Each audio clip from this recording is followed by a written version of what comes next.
बिस्मिल्लाहिर्रहमानिर्रहीम। अस्सलाम वालेकुम। आज हम बात करेंगे पैदल चलने के हैरत अंगेज़ असरात पर।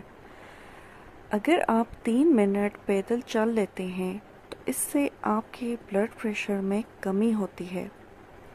अगर आप 5 मिनट पैदल चलेंगे तो इससे आपके मूड में खुशगवार तब्दीली आएगी।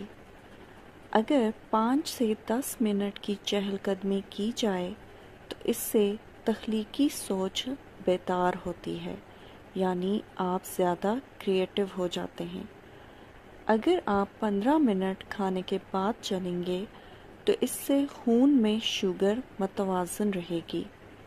अगर खाने के बाद 30 मिनट चलेंगे तो इससे आपको मोटापे से छुटकारा मिलेगा। अगर आप 40 मिनट की रोज़ाना वॉक कर लेते हैं तो आपको दिल के तमाम अमराज से हिफाजत मिलेगी। और अगर 90 मिनट की चहलकदमी करते हैं तो इससे आपकी मायूसी और डिप्रेशन के असरात से हिफाजत होगी। तो आज हमने देखा कि पैदल चलने के कितने ज़्यादा फ़ायदे हैं। आज से आप वॉक को अपनी ज़िंदगी में शामिल कर लें और